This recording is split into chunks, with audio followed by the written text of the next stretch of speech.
convidar aqui agora um congressista, conferencista, evangelista, missionarista, pastorista, diretamente de Duque de Caxias, Marcos Menezes. Não pode abraçar não, pode abraçar não. Pode abraçar não, não pode. Não passei álcool gel ali, cheguei demais.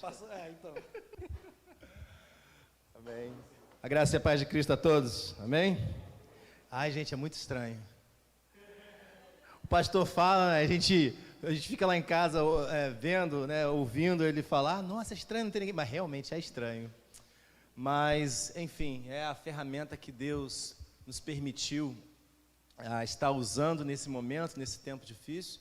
E nós não podemos deixar de fazer aquilo que foi ordenado por Deus para a nossa vida, que é ministrar a palavra, que é pregar o Evangelho e, enfim, fazer conhecido o nome do Senhor na terra. Amém? Nessa noite, não sei se a chamada está aí. Antes de colocar a chamada, eu queria que você em casa mesmo fechasse os seus olhos para que nós pudéssemos estar orando, agradecendo a Deus pela oportunidade e também entregando esse momento de ministração nas mãos do Senhor. Feche seus olhos. Senhor, meu Deus e meu Pai, nós somos gratos, ó Deus querido, porque o Senhor é real em nossas vidas. Sabemos que o momento é atípico, mas a sua presença continua sendo a mesma. Deus, fala conosco nessa hora de palavra.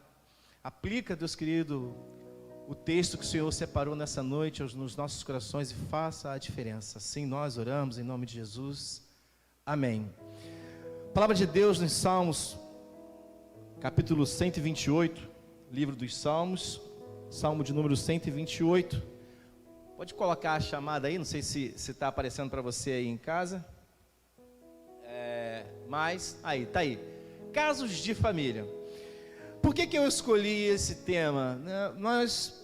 É do conhecimento, não sei se de todos, mas de algumas pessoas, que no mês de maio, além de ser considerado o mês das noivas, ser considerado o mês do lar, é também considerado o mês da família. E aí eu pensei, quando o pastor me designou para estar ministrando a palavra, eu falei, rapaz, está aí, mês de maio, vamos falar sobre família.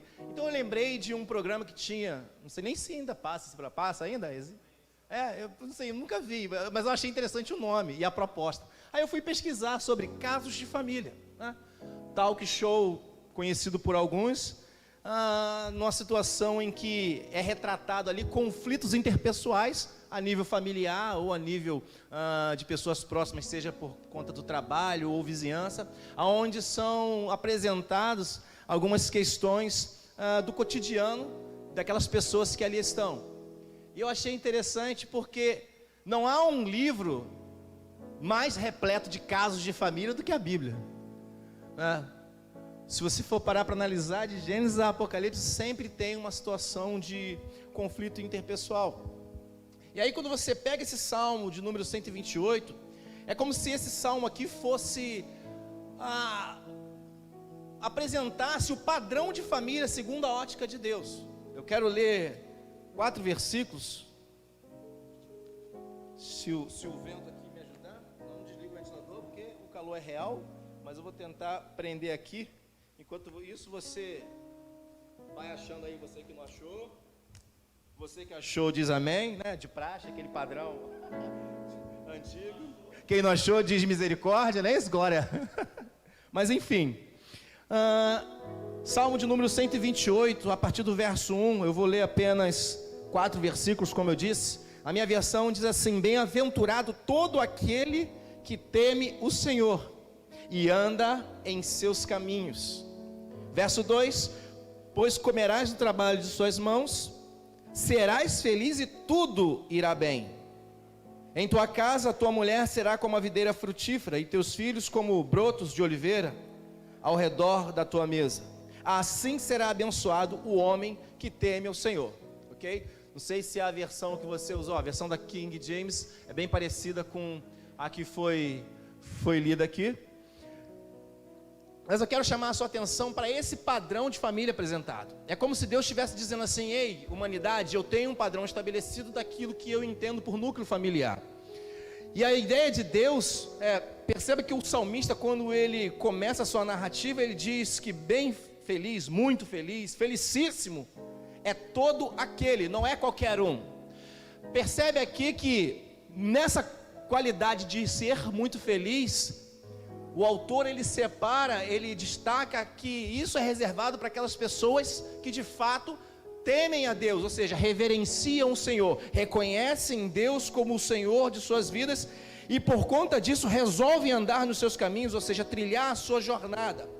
Isso fica muito claro no versículo 1. Isso me fala de escolha, é como se as pessoas tivessem uma escolha e elas escolhessem: eu quero temer ao Senhor, eu quero reverenciar ao Senhor, eu quero reconhecer o Senhor como o Senhor da minha vida.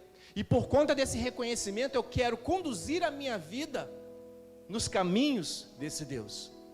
A consequência disso é fazer desse homem um homem muito feliz. Não é simplesmente ser feliz, é ser muito feliz. Entenda que é como se Deus dissesse assim: ei, humanidade, existe uma graça posta, aonde nessa graça posta eu quero derramar uma série de coisas sobre a sua vida. Mas há uma escolha a ser feita: estar debaixo dessa graça ou não, estar debaixo dessa condição ou não. A condição é reverenciar, ou seja, a condição é reconhecer Deus como Senhor. A condição é trilhar a sua vida nos caminhos dele. Esse homem aqui apresentado na pessoa, no texto aqui do salmista, é alguém que faz uma escolha de seguir ao Senhor. E eu penso que por conta dessa escolha, ele acaba sofrendo uma consequência. A primeira frase que eu quero destacar nessa noite, é uma frase que eu já usava há muito tempo atrás, quando eu trabalhava com jovens e adolescentes. Eu peço para colocar aí, é uma frase que fala o seguinte: nós somos vítimas das nossas próprias escolhas. Não é, como é que é? Diga sim para o sabonete. Não é isso aí não. Não é isso aí não, é problemas técnicos, né? Sabe como é que é? O tal do ao vivo é assim mesmo. Mas a frase que eu quero destacar é: somos vítimas das nossas próprias escolhas. Porque tudo aquilo que você escolhe para você vai fazer de você uma vítima dessa escolha. Vai trazer uma consequência. E a consequência de quem escolhe o Senhor para temer, de quem escolhe o Senhor para ser reverenciado, a consequência ela é dada nos versículos seguintes. O verso 2 diz que esse homem vai comer do trabalho das suas mãos e será muito feliz por isso, ou seja, ele vai ser vítima da felicidade. Isso é uma vítima, seria uma boa vítima dessa forma, né? Eu sou vítima da felicidade, estou tão feliz, Jota, que eu não sei o que eu faço. Que bom problema que eu estou tendo. Mas perceba que a consequência dessa escolha foi porque esse homem escolheu estar debaixo daquilo que Deus estabeleceu como padrão. Ei, querido, você que me ouve na sua casa, ou onde quer que você esteja no momento em que essa live está sendo transmitida, entenda que Deus estabeleceu um padrão para a sua família. Ele não quer que a sua família simplesmente viva ou sobreviva nessa terra. Ele, na verdade, quer que a sua família seja muito feliz nessa terra. Ainda que a gente saiba que nós somos forasteiros aqui, nossa terra não é aqui, nosso lugar não é aqui, há um lugar melhor preparado para nós na eternidade, mas no momento em que estivermos aqui, Deus estabeleceu um padrão: aquele que teme ao Senhor, aquele que me escolhe como Senhor, aquele que resolve andar nos meus caminhos, esse alguém eu quero que seja muito feliz. A ideia de Deus para a sua família, querido, é fazer com que a sua família seja muito feliz. E perceba que não é simplesmente ser feliz por ter intimidade com Deus, por andar com Deus, por estar próximo a Deus. A ideia de ser muito feliz é ter a manifestação disso de maneira evidencial, ou seja, evidencial não, né? De maneira evidenciada perante a sociedade, de maneira notória, digamos assim. Ou seja, o texto diz no verso 2 que esse homem vai ter sucesso na vida profissional. A ideia de Deus com relação à felicidade para você é uma ideia de sucesso profissional.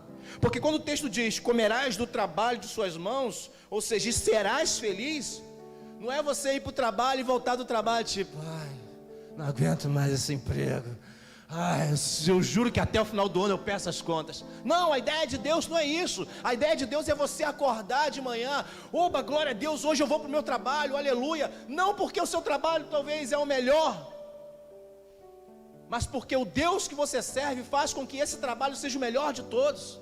Sabe, a condição ela não está imposta naquilo que você faz na terra, a condição está imposta ao Deus que você serve, a quem direciona a sua vida. A consequência disso é ter sucesso naquilo que eu faço.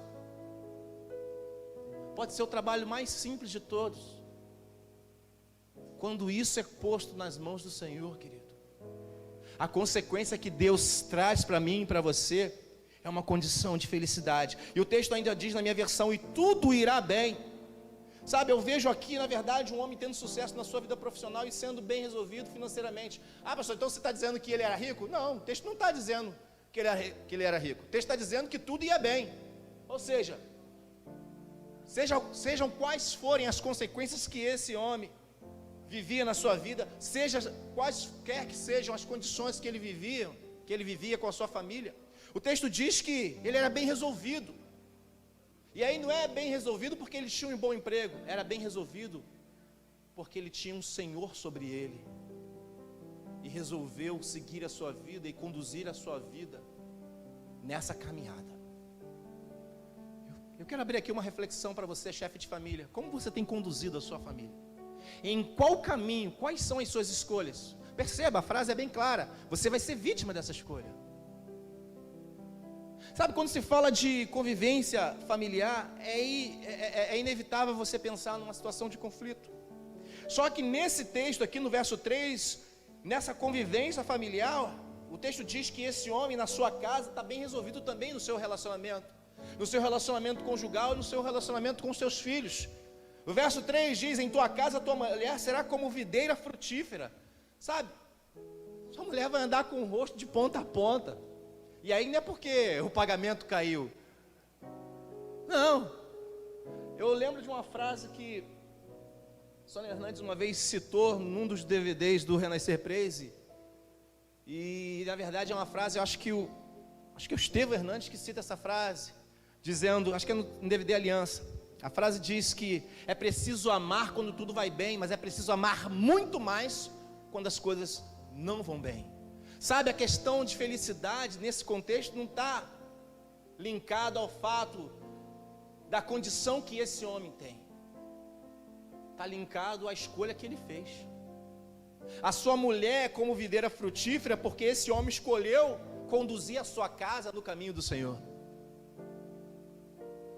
Por mais que cheguem as contas, que os boletos venham, sabe, isso não tira a paz e a tranquilidade. A videira frutífera dele, que é a sua esposa, continua dando frutos.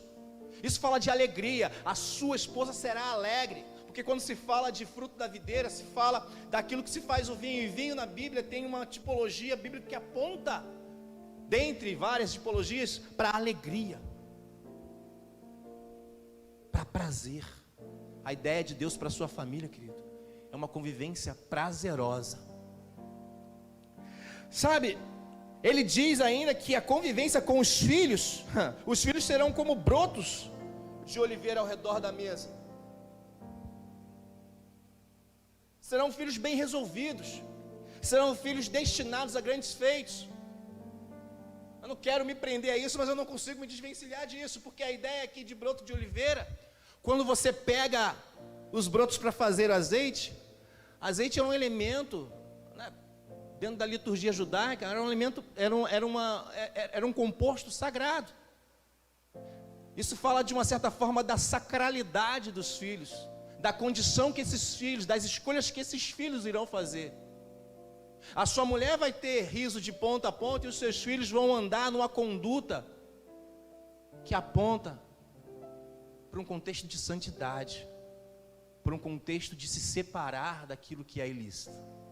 Tudo porque um homem fez a escolha de temer o Senhor. Ei, você, chefe de família, seja você o homem ou a mulher, afinal de contas, nós vivemos num tempo em que muitas mulheres são chefes de família. São elas que conduzem a família. O contexto hoje de formação familiar é diversificado, ou como se fala nas ciências humanas, é plural. Muitas mulheres são as chefes de casa, diretamente falando. Perceba que esse núcleo familiar apresentado aqui na Bíblia vive essa condição por causa da escolha daquele que lidera essa casa. E aí quando você pensa na questão de convivência familiar, sabe? A ideia de família é um núcleo de convivência entre pessoas que têm o mesmo laço de afinidade. E aí essa convivência, ela pode se dar por conta de pessoas que convivem no mesmo teto. Só que isso não se prende, isso não se prende só a essa questão. Minha família é quem está debaixo do meu teto. Às vezes você é muito mais família de quem está distante do que quem está perto. Se não fosse assim, a própria Bíblia não teria dito, olha, há amigos mais chegados do que irmãos. Interessante que, no contexto das ciências humanas, a ideia de conflito, ela é inevitável. Eu lembro que uma vez eu preguei essa mensagem em outro lugar, em outros lugares, em um desses lugares eu lembro que tinha, não sei se era jantar de casais, era alguma coisa relacionada à família, mas tinham muitos casais, e inclusive casal de noivos prestes a se casar. Então eu comecei a mensagem falando assim, olha, todo mundo que casa, se casa para conflitar. O pessoal regalou um olho assim, como assim, pastor? O pessoal casa para viver um conflito. E de fato é. Conflito de ideia, conflito de interesse, conflito de ideologia. Sabe, o seu cônjuge, ele provavelmente tem um pensamento diferente do teu em algumas questões. E por conta disso, há um conflito. Por exemplo, eu gosto de amarelo, eu gosto de azul. Isso é um conflito. Então, conflitos são inevitáveis. A questão é que esses conflitos têm que ser superáveis. Quando a gente vive nesse padrão apresentado pelo salmista, a coisa anda de uma maneira harmoniosa. A coisa anda numa maneira, como é apresentada aqui, num relacionamento, né? Numa linguagem jovial de good vibe. Pessoal como? Tranquilão, né? Tranquilão. Mas quando a gente leva isso para a esfera humana, quando a gente leva isso para o contexto das ciências humanas, a segunda frase que eu quero destacar é uma frase que alguns alunos da federação, da Fundação da Escola de Sociologia e Política de São Paulo, eles elaboraram e citaram no trabalho. E eu achei essa frase interessante, eu quero destacar para você, porque o salmista aqui apresenta a visão de Deus para você com relação à família. Uma visão mais humanista apresenta para você a seguinte questão: há momentos que somos de fato uma família, e em outros momentos que nós somos tudo menos uma família. E aí isso me faz recordar alguns memes, alguns vídeos que o pessoal às vezes coloca nas redes sociais, e tem um deles que a pessoa coloca um texto assim, quando meus vizinhos estão brigando aqui próximo à minha casa, aí é um gato olhando assim por cima da janela, é um cachorro escalando, se escorando no muro e na árvore para olhar, sabe? Essa frase retrata a realidade de muitos lugares, talvez até mesmo a sua vizinhança. Ai meu Deus, começou os vizinhos reclamarem, porque eu vou te matar, que não sei o que.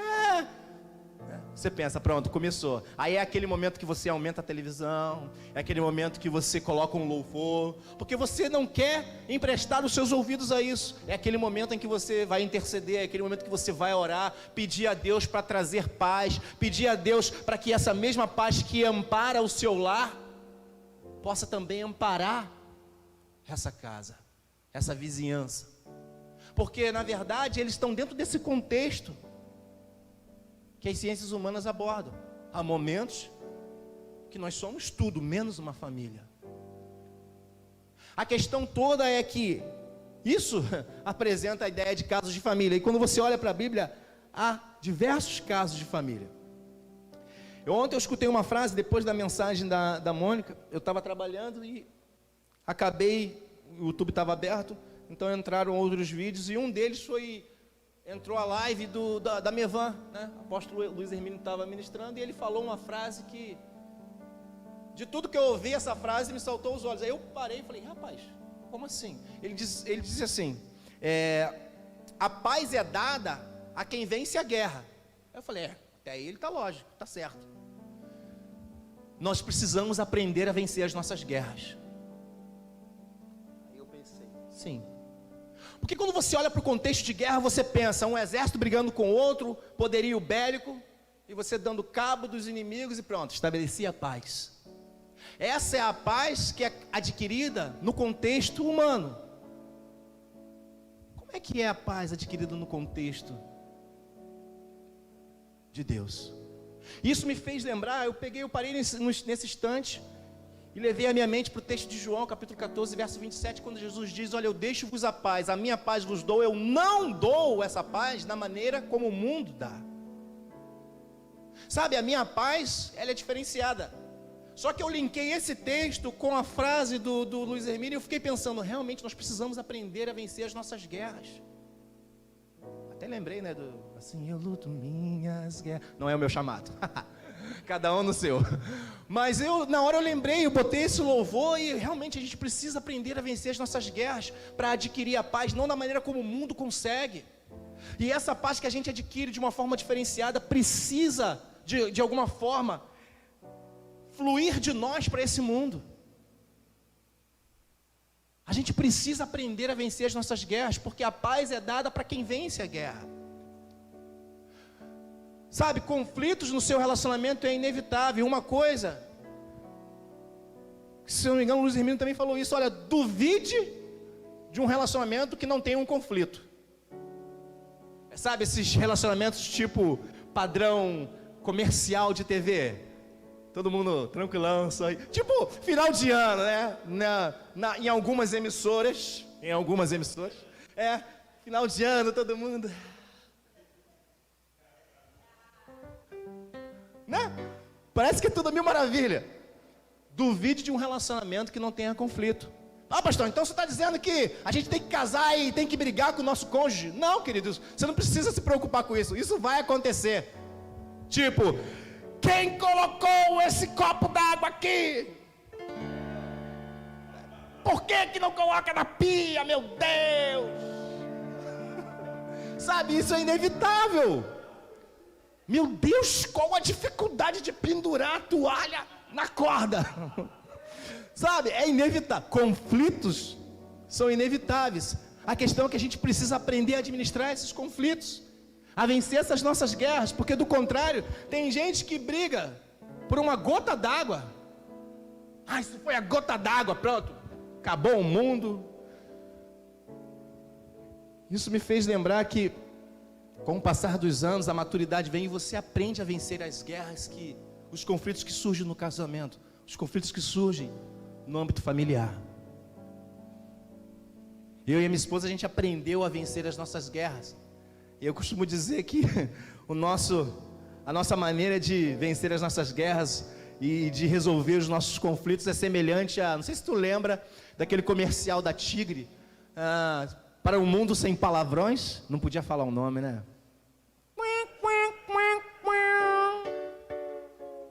Enfim, uma determinada marca de produtos, né, hidráulicos, tinha um comercial que dizia assim, para um mundo sem palavrões, use... Ficou melhor. Ou use palavrões fofinhos. E aí tinha várias situações. Tinha uma que eu me amarrava, que era o cara chegando no trabalho. Ô, fulano! Ô, seu Jujuba de Anis! Você não fez isso, isso e isso, agora o chefe vai ficar uma pelúcia com a gente. Sabe? Palavras fofinhas.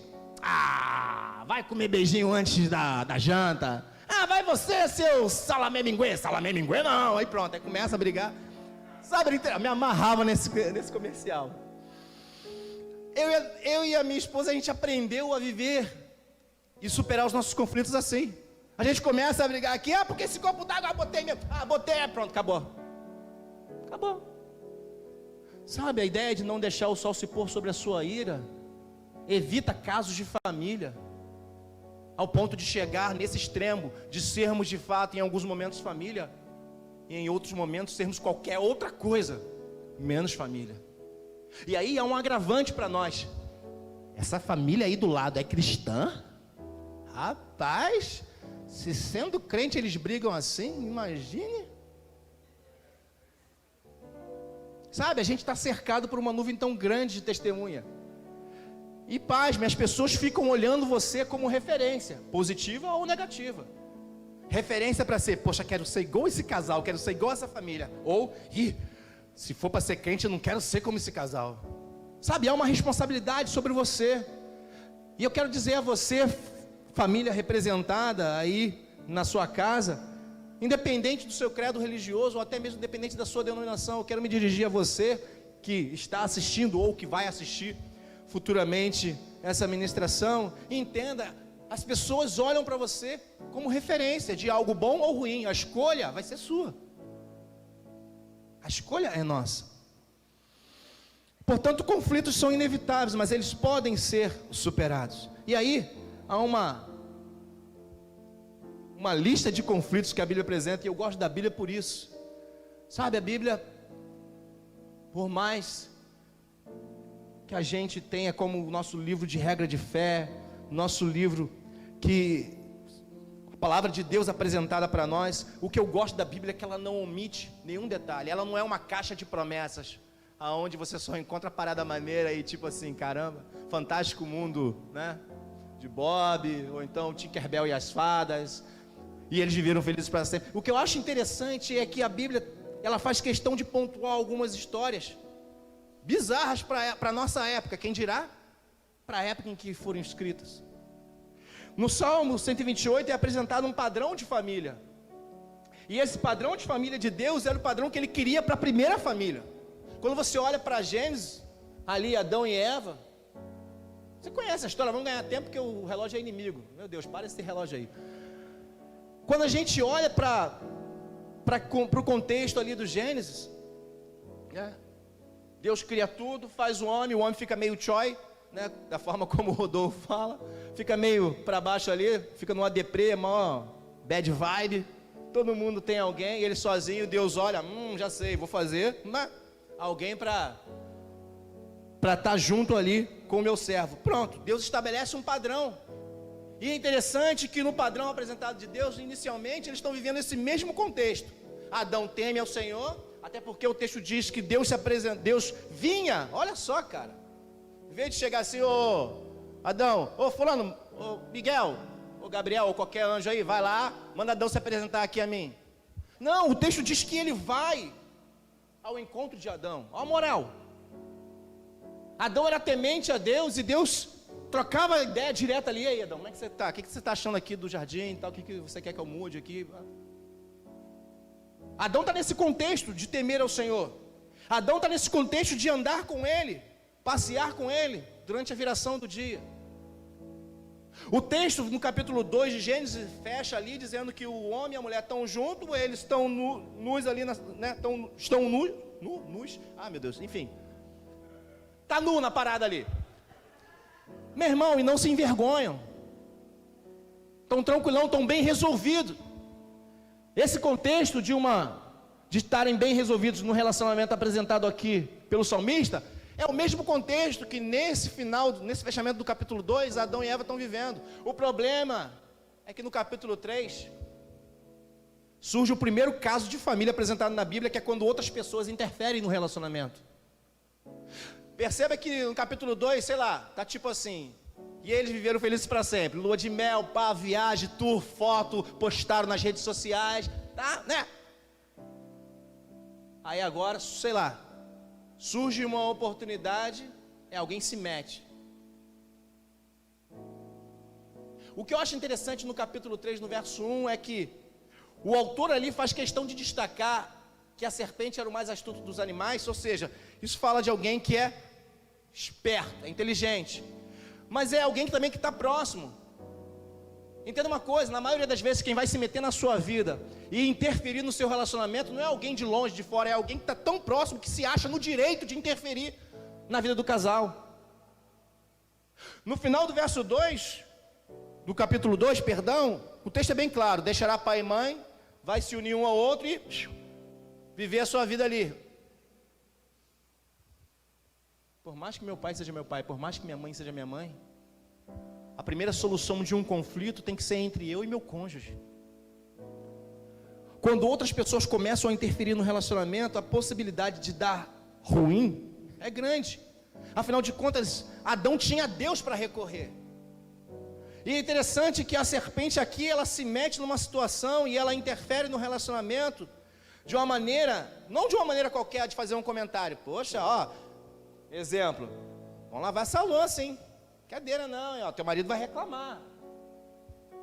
Não é uma interferência nesse nível. Ô rapaz, vamos se coçar aí, cara, consertar isso aqui e tal, ó, pô, tua esposa vai reclamar, hein? Não é uma interferência dessa forma. É uma interferência que vai afligir diretamente o relacionamento desse casal, dessa família, inicialmente com Deus. A serpente aqui, ela se apresenta e interfere no relacionamento, colocando dúvida, até mesmo no relacionamento inicial dessa família com Deus. E a dúvida, querido, é uma das piores coisas para se abalar uma relação. A dúvida é semelhante a um pé de cabra. Tudo que se precisa é uma brecha para que se encaixe a unha desse pé de cabra e arrombe a porta da confiança. A quem você tem ouvido? Coloca aí a terceira frase. A quem você tem ouvido? O homem deu ouvidos à mulher, que deu ouvidos à serpente. No final das contas, ninguém ouviu a Deus. Sabe, a ideia ali inicialmente seria: beleza, a serpente lançou não, acho que isso aí não é bem assim. Tá, vou perguntar a Adão aqui, tá, dona serpente? Ou poderia ser o contrário. Sério? Estranho. Minha mulher saiu, foi na feira, não falou nada. Não, tá, vou dar uma ligada para ela aqui.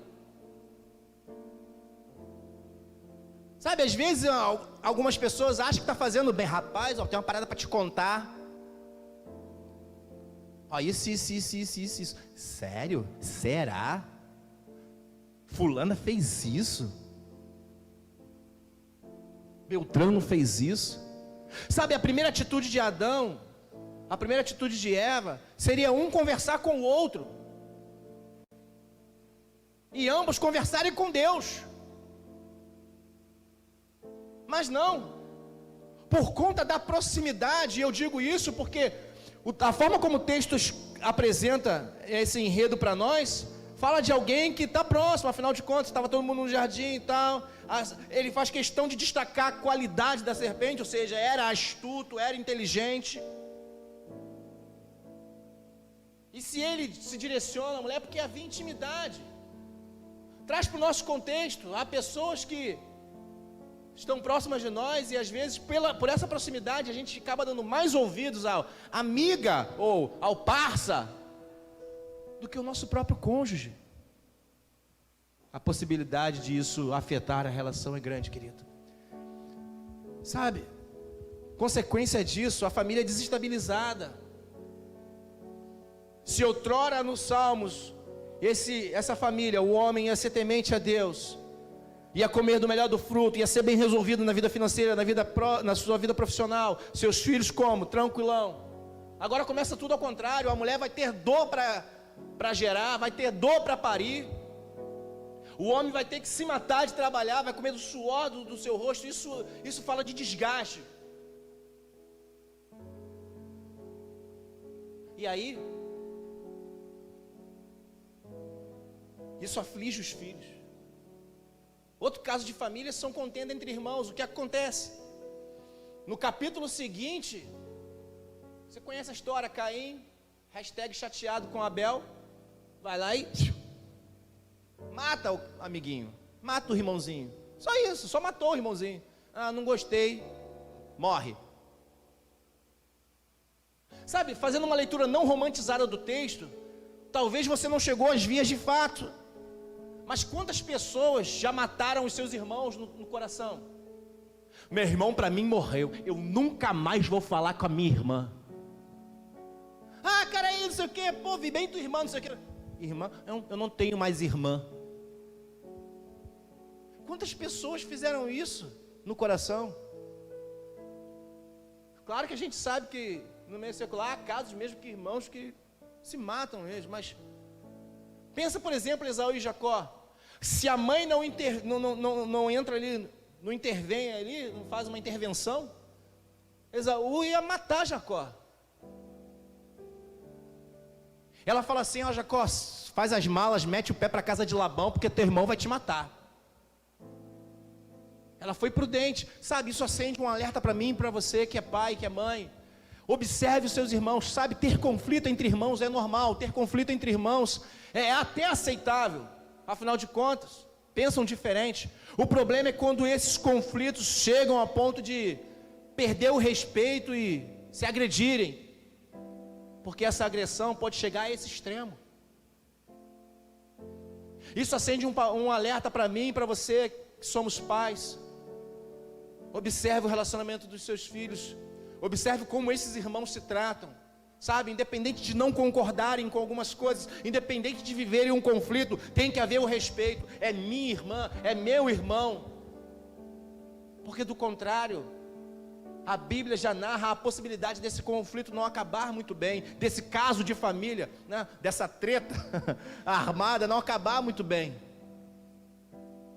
É mês de família, observe a sua família, aproveite esse momento tão ruim, tão chato, de quarentena, de isolamento, de lockdown, sei lá qual o nome que você quer dar para esse negócio aí, mas enfim, seja qual for o nome que você vai dar, é um momento muito ruim, cara. Mas pode ser um momento de você como família se observar e aparar algumas arestas, pode ser um momento para você como família começar a observar alguns detalhes, como os irmãos vivem, como eles convivem, como é que está o seu relacionamento conjugal. Sabe, é triste falar isso, eu nem colocar esse dado, mas há pouco tempo, fazendo uma pesquisa de cunho particular, eu tive a ingrata surpresa de perceber que o número de violência doméstica aumentou por conta da questão de os casais estarem mais tempo juntos. Cara, era algo que tinha que ser mais harmonioso, tinha que ser, poxa, vou passar mais tempo com a minha esposa, vou passar mais tempo com o meu esposo. A ideia do mundo é, na moral, vou trabalhar porque eu não aguento ficar em casa. Ai, poxa, ainda bem que minha esposa não vai estar em casa, pô, tem a casa só para mim. Cara, olha o nível que as famílias chegaram. A resposta para isso está em Salmos, a resposta para isso está na minha família e na sua família. Se nós entendemos o nosso papel como família, padrão de Deus na terra, se nós entendermos para que nós fomos chamados, sabe, esse salmo não é um salmo isolado, largado aqui no meio de demais salmos, é um salmo para eu entender qual é o papel da minha família. A minha família foi feita para ser referência nesses tempos, a minha família foi feita para ser referência para uma nação, mas eu preciso estar atento aos sinais, não permitir que outras pessoas entrem no meu relacionamento, não se intrometam, não interfiram no meu relacionamento, observar o conflito entre os irmãos, sabe, um outro cuidado que tem que ter é não dar preferência a filhos. Pensa no caso de José, o queridinho do papai, meu filho amado, sabe, isso aí é um outro rolo, um outro culto, depois eu prego essa mensagem, porque minha esposa fala que eu gosto de detonar os personagens, né? Assim, eu preguei uma vez sobre José, que eu detonei tanto José que ela ficou chateada comigo. Aí não gostei de você ter falado isso de José. Falei, mas está na Bíblia. É que a gente não quer enxergar às vezes as tretas que tem na Bíblia.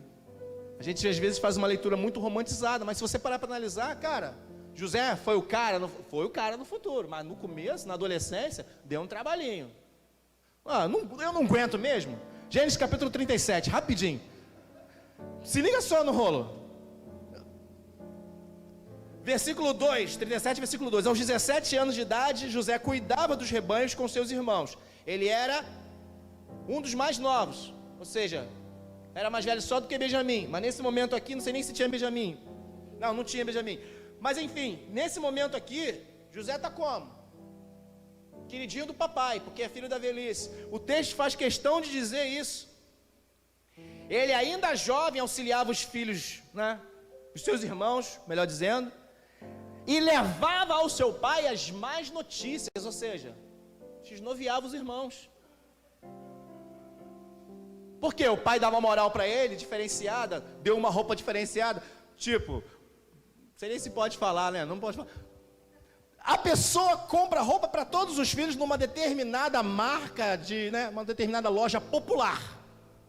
Mas, não, esse aqui para o meu filho eu vou comprar nessa grife aqui, porque, fala sério, tecido importado, não tem nem no Brasil ainda. Cara, diz aí, tinha um motivo para os irmãos ficarem #chateados. E o texto diz que os irmãos começam a nutrir ódio mesmo por José. Vendo seus irmãos, verso 4, que seu pai o amava mais do que a todos eles, passaram a odiá-lo, não conseguindo mais falar com ele pacificamente. Olha o nível que chegou a parada. Isso é outro alerta para nós pais. Tem mais de um filho? Cara, procura ser justo e igual para todos. Se fosse para dar moral, a moral tinha que ser dada para Rubem, que era o mais velho, que era o primogênito. Mas a moral estava sendo dada para o mais novo. A questão aqui nesse contexto de José, de Jacó, José é o filho da mulher amada. Rubem é o filho de uma mãe que outrora não era tão benquista pelo seu marido. Sabe, a gente tem que ter cuidado, porque às vezes a gente pode gerar um conflito. Conflitos são inevitáveis, como eu falei, ok? Isso você já entendeu. Mas às vezes eu e você, nós como pais, podemos às vezes, de uma maneira não pensada, gerar um conflito maior entre os irmãos. Simplesmente por não dar uma determinada atenção a alguns detalhes. Se não pode fazer para todos, não faça para ninguém. Sabe, são casos de família. Pensa, por exemplo, no caso da esterilidade. Hoje, graças a Deus, nós tivemos o avanço tecnológico e há diversas maneiras de você gerar filho. A fila de adoção está grande. Ei, querido, se você não pode gerar de maneira natural ou por um outro método, isso não impede você de ser pai, isso não impede você de ser mãe. A fila de adoção é grande. Mas pensa, por exemplo, quando a gente fala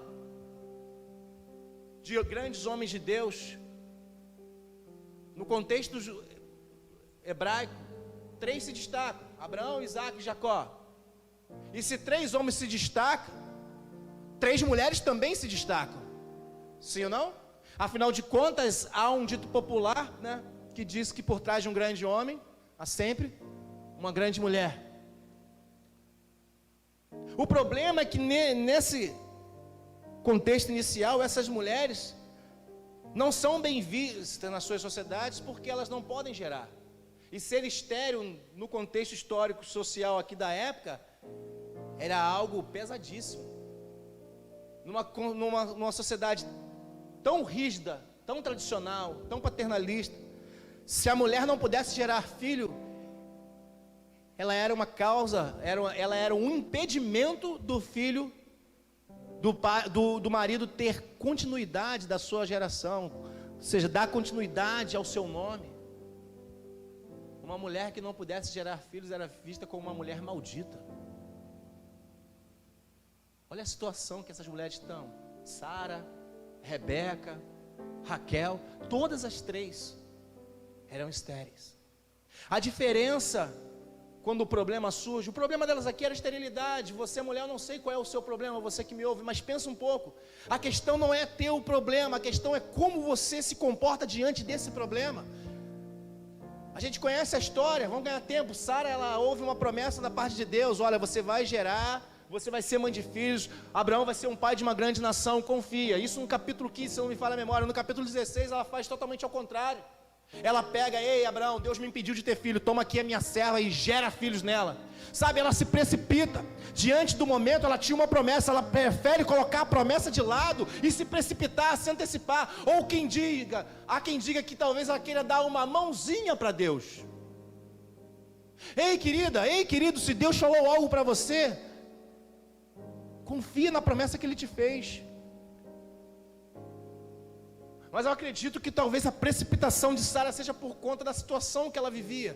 Era uma mulher já de uma idade avançada, o desespero bate à porta, e por conta do desespero ela resolve, ela tenta resolver do seu jeito, ela tenta resolver da sua maneira. Entenda uma coisa, por mais que você esteja entendendo que do seu jeito pode dar certo, saiba que o seu jeito não é o jeito de Deus.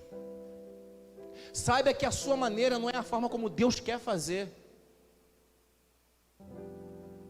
Havia um milagre prometido para aquele casal, havia um milagre prometido para aquela mulher, mas ela preferiu se precipitar. Isso é o desespero. Eu não sei qual é a situação que você vive, mas ei, se o desespero bater a sua porta, lembre-se das promessas do Senhor. Não evidencie, não dê ênfase na sua vida uma precipitação. Pega, por exemplo, o caso de Raquel. Ela chega ao ponto de esbravejar com o marido: ei, dai-me filhos, senão eu morro. Dai-me filhos. Cada um no seu chamado, se controla. Não aguentei. Mas sabe, eu imagino a situação. Estava vendo uma questão de concorrência para ver quem agradava mais o marido, entre ela e a irmã. Ela não gera nada, tem o amor do marido, mas naquele contexto social, só ter a certeza de que o marido a amava não era suficiente. Ela precisava de alguma forma ter a certeza de que ela ia cumprir com aquilo que foi determinado a ela, ou seja, gerar filhos, dar continuidade ao nome do seu marido. Isso era importante demais naquela época. Ela não se aguenta, ela se queixa, ela vira para o seu marido e esbraveja mesmo, semelhante a você, às vezes quando, né? Fulano! O marido fica como? Ué, o que tem eu com essa parada aí? Eu, por acaso, sou Deus que te impediu de ter filho? Resolve com ele. Sabe, talvez seria o tempo de você estar orando por conta desse problema e você está só se queixando. O problema aqui inicial de Raquel é que ela só se reclamava, ela só se queixava. Mas a maneira de resolver um problema tão grave como esse é uma lição aprendida em Isaac e Rebeca. Sabe, o texto diz que Rebeca também era estéril, mas diz que o varão chegou lá, que Isaac chegou e impôs a mão e liberou uma palavra de prontidão ali, para que ela engravidasse. O texto diz que Isaac ora pela sua esposa e ela engravida.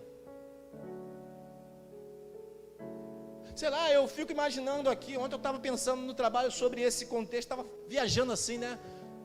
Imaginando a cena. Isso me fez lembrar, Deus me fez lembrar de Jesus quando Ele faz um milagre, quando Ele cura o surdo e mudo. Olha lá o dedão, coloca no ouvido e efatá, abre-te.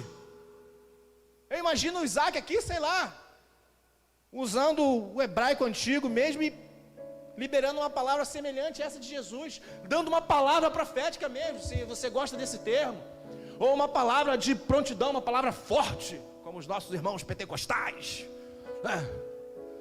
Nós também somos pentecostais, afinal de contas nós somos total flex. Esse negócio de ser tradicional, de ser pentecostal, para mim não dá muito certo não, eu sou meio total flex. Mas sabe, Isaac ensina para mim e para você o que nós devemos fazer diante do problema. A responsabilidade do seu cônjuge está sobre a sua mão, está sobre a sua vida. O problema surgiu, impõe a mão, ore o Senhor, sabe, tem uma palavra determinada por Deus para você. Abraão, a gente entende e tem esse entendimento, na verdade, muito claro aqui na igreja, que é o pai da fé. Provavelmente Isaac aprendeu isso diretamente com seu pai. Provavelmente não, se você for parar para analisar a história, papai, cadê o cordeiro? Cadê aquilo que vai ser oferecido? Não, filho, Deus vai prover, não esquenta a cabeça não. Provavelmente, nesse momento aqui, isso aí, estou conjecturando, amém? Mas nesse momento aqui, talvez Isaac deve ter se lembrado: ei, meus servos, fiquem aqui, porque eu e o menino vamos lá, vamos adorar e vamos voltar. Provavelmente ele começou a se recordar de alguns feitos do seu pai, de alguns atos de fé que o seu pai fizera ao longo da sua vida. A gente conhece alguns. Esse em especial. Mas sabe, provavelmente Isaac, eu estou conjecturando, estou, viajando mesmo. Peraí, meu pai naquela situação, ele fez isso, ele tinha tanta certeza que Deus ia fazer, o que aconteceu? Peraí, ô Rebeca, coloca a mão no ventre aí, nome de Jeová, o Jirê, né, porque Yeshua ainda não estava naquele momento, né? Mas em nome do Deus de Abraão, do Deus do meu pai, o Deus que providenciou um milagre naquela situação, e aconteceu. Usa da autoridade que Deus colocou na sua vida, com relação à sua família, querido. Sabe, Isaac faz isso. A infertilidade do casamento é vencida. Isso são apenas alguns. Eu não quero me alongar mais, mas eu quero fechar com um último caso. Sabe, às vezes a convivência entre o casal, entre a vida familiar, ela vai se desgastando. E às vezes, aquilo que é zelo e cuidado, chega ao ponto de virar ciúme incontrolável. Quando você olha para Davi, né, o autor de diversos salmos, cada um mais belo do que o outro. Quando você vê o início da história de Davi, é algo tão magnífico, tão maravilhoso. Depois que ele vence o episódio com Golias, ele, né, já está mais próximo da família de Saul. A gente sabe que Saul começa a ficar #chateado com isso, porque o pessoal começa a dar mais moral para Davi do que para ele. Só que ele descobre que a sua filha ama Davi. Ele resolve usar isso então como uma estratégia a fim de armar uma armadilha contra Davi. Mas entenda uma coisa, querido: contra todo e qualquer mal, o amor sempre vence. Porque o amor é algo proveniente de Deus. A gente tem esse entendimento. Deus é amor.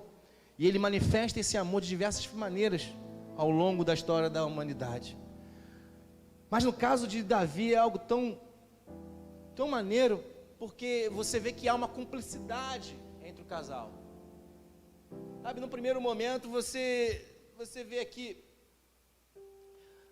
Davi e Mical, eles, assim, o amor deles surge de uma maneira inusitada, surge no meio de um âmbito de guerra. Saul resolve oferecer um desafio. Ei, Davi, quer casar com ela? Quer casar com a minha filha? Vai lá nos meus inimigos e detona 100. Davi vai lá e detona 200. E antes do prazo. O quê? Eu vou ter a chance de casar com Mical? O amor da minha vida? Agora! Agora! E é interessante que Mical, ela prova esse amor por Davi, é recíproco esse amor, porque quando seu pai está querendo matar Davi, ela ajuda Davi a escapar. Ela meio que se coloca numa situação até mesmo de ser corrigida, ou até mesmo punida pelo seu pai, porque o seu pai vê agora o seu marido como inimigo, e ela está ajudando, em nome do amor que ela sente por outro. Havia uma cumplicidade incrível entre eles. Da mesma forma como tem que haver essa cumplicidade entre o casal. O problema é que quando os sonhos, os planos, as metas, os desafios não são mais partilhados, muitas vezes você abre um precedente para que surja ciúme incontrolável. A história avança. E num determinado momento, depois que Davi já é rei, ele resolve, o sonho dele é que a arca do Senhor volte para a terra, né, do seu povo, que tenha uma casa própria, que tenha um local, que seja feita uma grande festa. E isso acontece, 2 Samuel narra essa história. E é interessante que quando tudo está feito e a arca está vindo, Davi fica tão feliz que ele esquece, né, trazendo para a nossa realidade, é como se ele fosse o líder de uma grande nação, tem todo um protocolo para cumprir, né, tipo cerimônia de assunção. Vamos pegar nosso contexto aqui, que é um contexto de presidencialismo, como se ele fosse assumir a nação ali, e agora, beleza, ele é chefe da nação. Dentre as diversas cerimônias que há, a gente, alguns irmãos aqui na igreja entendem bem como é isso, essa questão de cerimonial. E aí existe todo um protocolo, e a autoridade tem um local certo para ficar, para presenciar aquela cerimônia que está ocorrendo. Afinal de contas, não é uma cerimônia qualquer, é a grande cerimônia. A arca do Senhor está entrando, o símbolo da presença de Deus naquela época, o símbolo da vitória do Senhor naquela época, em função do seu povo, estava chegando. Davi estava #feliz demais. Ele fica tão feliz que ele resolve descer e ir no meio do povão e dançar, e se entregar mesmo em adoração ao Senhor. Sabe, a gente chamaria isso no nosso tempo de adoração extravagante. Lembrei até de um CD antigo, de um determinado ministério de louvor, chamado Adoração Extravagante. Sabe, Davi está tendo uma adoração extravagante. Sabe quando você não se contém mais e você está aqui no louvor? Agora mesmo, a gente estava no momento de louvor, no início do culto, e a presença de Deus estava tão forte aqui, que você às vezes esquece de se conter, e às vezes você dá um aleluia mais aleluiado, um glória a Deus mais glorioso. Você começa a deixar alguns protocolos em função da situação que você está. Davi estava assim. Mical, por sua vez, ficou chateada porque ela estava numa posição e o seu marido não estava com ela. Faltou ela entender o momento que Davi estava vivendo. Sabe, querido, compartilhe das conquistas do seu parceiro. Sabe, a sua esposa está tendo uma grande conquista com relação à sua área profissional. Dê júbilos de alegria. Sabe, compartilhe desse momento de realização dela. Seu marido foi promovido no trabalho, ou está vivendo um momento legal na sua empresa, sei lá, não sei. Mas compartilhe, faltou isso. O problema é que ela não consegue olhar para Davi como alguém que está feliz demais e está ali extravasando isso diante do povo. Ela começa a olhar que ele está no meio do povo e tem as candanguinhas que estão lá também dançando. Em outras palavras, trazendo para o nosso contexto, é como se a esposa estivesse olhando assim, estava se amostrando lá, né? O texto vai dizer assim, que maravilha, na minha versão vai dizer isso. Olha que maravilha, o rei de Israel dançando no meio das servas ali e tal. Se fosse uma leitura não romantizada, numa versão menesiana, talvez seria assim, bonito, né? Que papelão você ali, se amostrando para as irmãs na igreja. Beijão, amor. O que, Marcos? Ela vai puxar minha orelha. Foi o Alan que mandou. Ela vai puxar minha orelha quando eu chegar em casa. Você falou isso, não acredito que você falou isso. Mas sabe, o fato de não compartilhar desse momento da vida de Davi faz com que ela enxergue de outra forma. Ela não consegue ver que Davi está envolvido na obra do Senhor. Ela acha que Davi está se mostrando, e ela faz questão de mencionar isso para ele. Que papelão, o rei de Israel, que maravilha, se expondo dessa maneira. Sabe, a parada ficou tão séria, porque ela não mexeu apenas com Davi, ela mexeu com o próprio Deus. A história vai dizer que ela nunca, depois desse fato, engravidou. Morreu sem ter filhos, morreu sem cumprir, digamos assim, dentro do contexto da época, morreu sem cumprir o propósito que era estabelecido para toda mulher naquela época, gerar filhos e dar continuidade ao nome da família. Sabe, a responsabilidade que a mulher tinha nesse contexto era importante demais.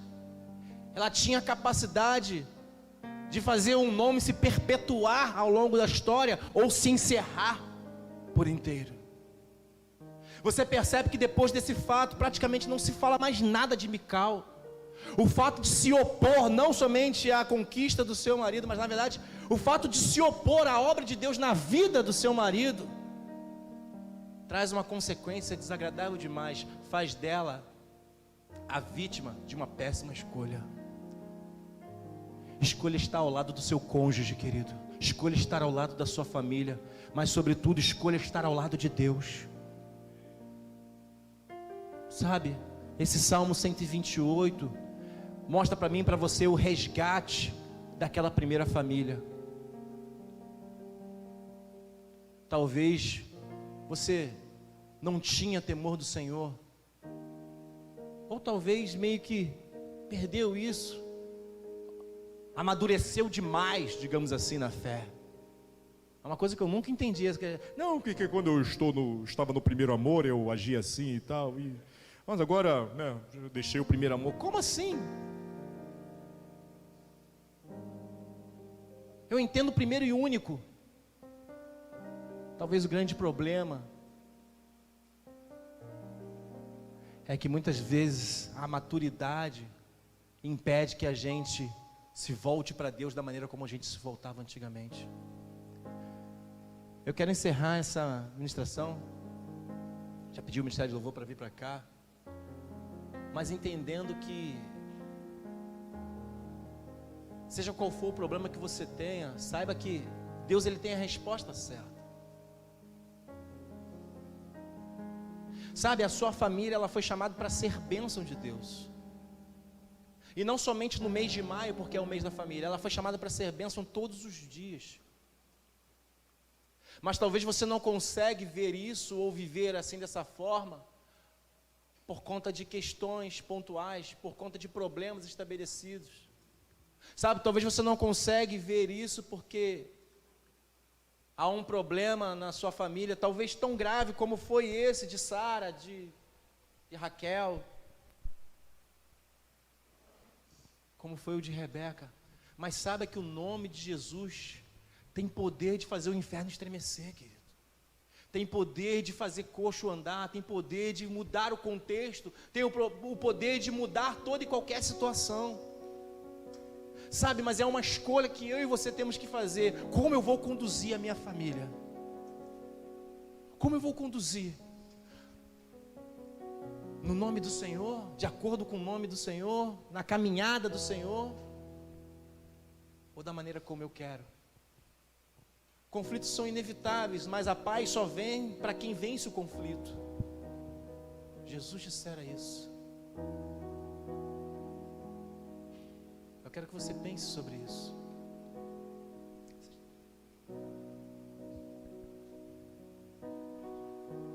Eu quero que você reflita nisso que a gente falou. E enquanto o Ministério de Louvor louva uma canção aqui, eu quero que você não mais volte os seus olhos para os problemas estabelecidos ou para o desafio que você tem. Eu quero que você olhe para aquele que pode resolver o teu problema.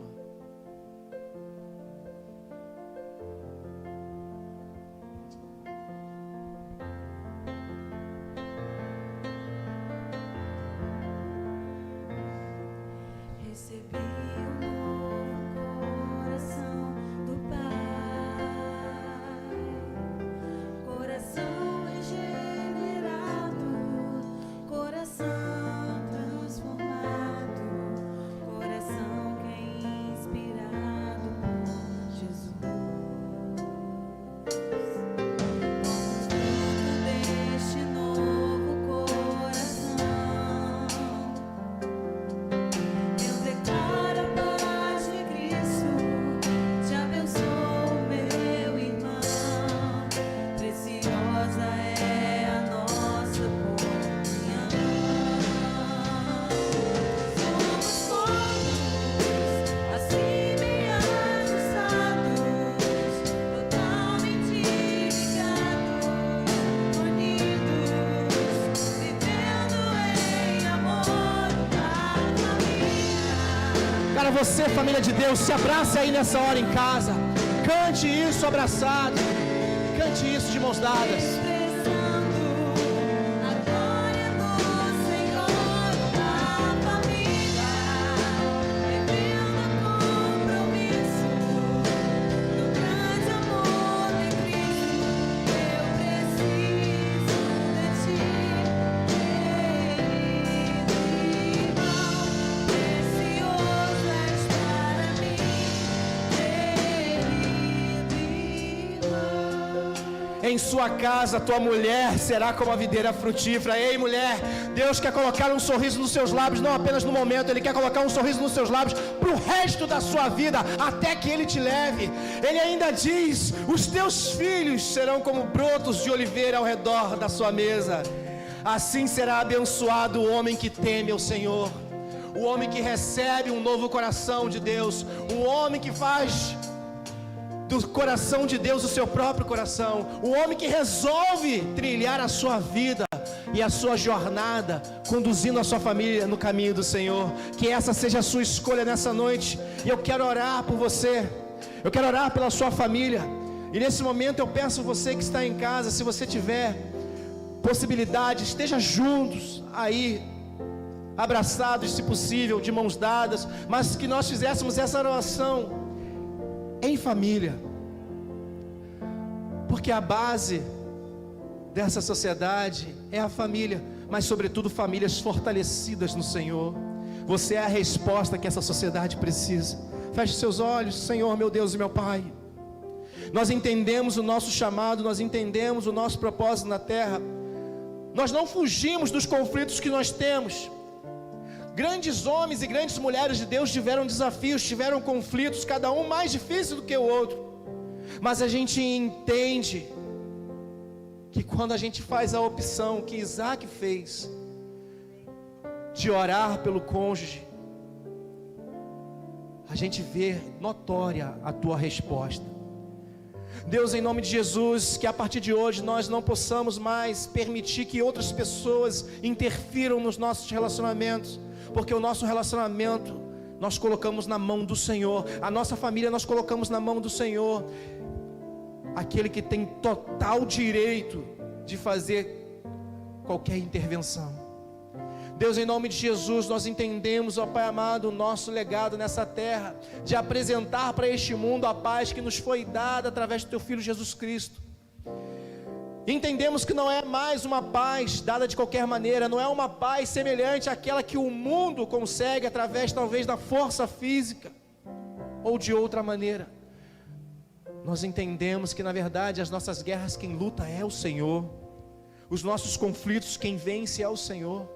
Por isso, ó Pai, vai de encontro agora a todas as famílias que estão ao alcance, ó Pai amado, deste culto, desta palavra, desta oração. Deus, em nome de Jesus, muda o quadro. Se porventura a convivência já estava aí ficando desgastada, Pai, sobretudo se nesse tempo, Pai amado, por conta desse contexto que nós estamos vivendo na sociedade, a convivência ali, ó Pai amado, sofreu um abalo. Deus, em nome de Jesus, restaura nessa hora. Deus, muda o quadro, Deus querido. Em nome de Jesus, oh meu Pai amado, que as famílias que foram levantadas nessa terra para servirem o Seu nome, sejam essas famílias que irão atrair outras famílias para a casa do Senhor. E na verdade, ó Pai amado, quando tudo isso acabar, quando, ó Pai amado, as famílias que congregam nessa igreja, Pai, voltarem, ó Pai amado, para o corpo da igreja, para congregarem, para cultuarem aqui, ó Pai amado, de maneira presencial, outras famílias, ó Pai amado, vizinhas, ó Deus querido, sintam o desejo de acompanhar, porque enxergaram nessa família uma referência de Deus na terra. Eu profetizo, ó Pai amado, que as famílias, ó Pai, representadas aqui na transformação de vidas, ó Pai amado, sejam instrumentos, ó Pai, para ao final disso tudo, trazerem outras famílias, e juntos fazemos um grande culto de celebração ao Senhor, pela vitória, em meio a esse momento tão difícil. Essa é a oração que eu te faço, Deus. E Deus, que o Teu amor, ó Pai, esteja conosco continuamente, não apenas hoje, não apenas agora, mas enquanto nós vivermos nessa terra. E que na verdade a paz e a graça que é proveniente do Teu Filho Jesus Cristo esteja nos tomando por inteiro, nos envolvendo mesmo. Ainda que não possamos nos abraçar, que nós possamos nos sentir abraçados pela Tua graça nessa hora, pela Tua misericórdia, e que o Teu Espírito Santo, as consolações que só são provenientes dEle, ó Pai amado, conforte a todos, aqueles que porventura perderam alguém nesse momento, ó Pai amado, difícil, sejam confortados pelo Espírito Santo, sejam amparados pelo Espírito Santo, até que o Senhor venha, ó Pai amado, e nos leve a todos. Assim nós te oramos, em nome de Jesus, amém. Que Deus o abençoe, que a sua semana seja uma semana de gratas surpresas, de grandes realizações, e que na verdade seja uma semana de grandes conquistas. Lembrando, o temor do Senhor e o trilhar no caminho dele resultará em você uma vida de sucesso, de alegria e de prosperidade. Nada me separa desse amor, nada vai me tirar de ti.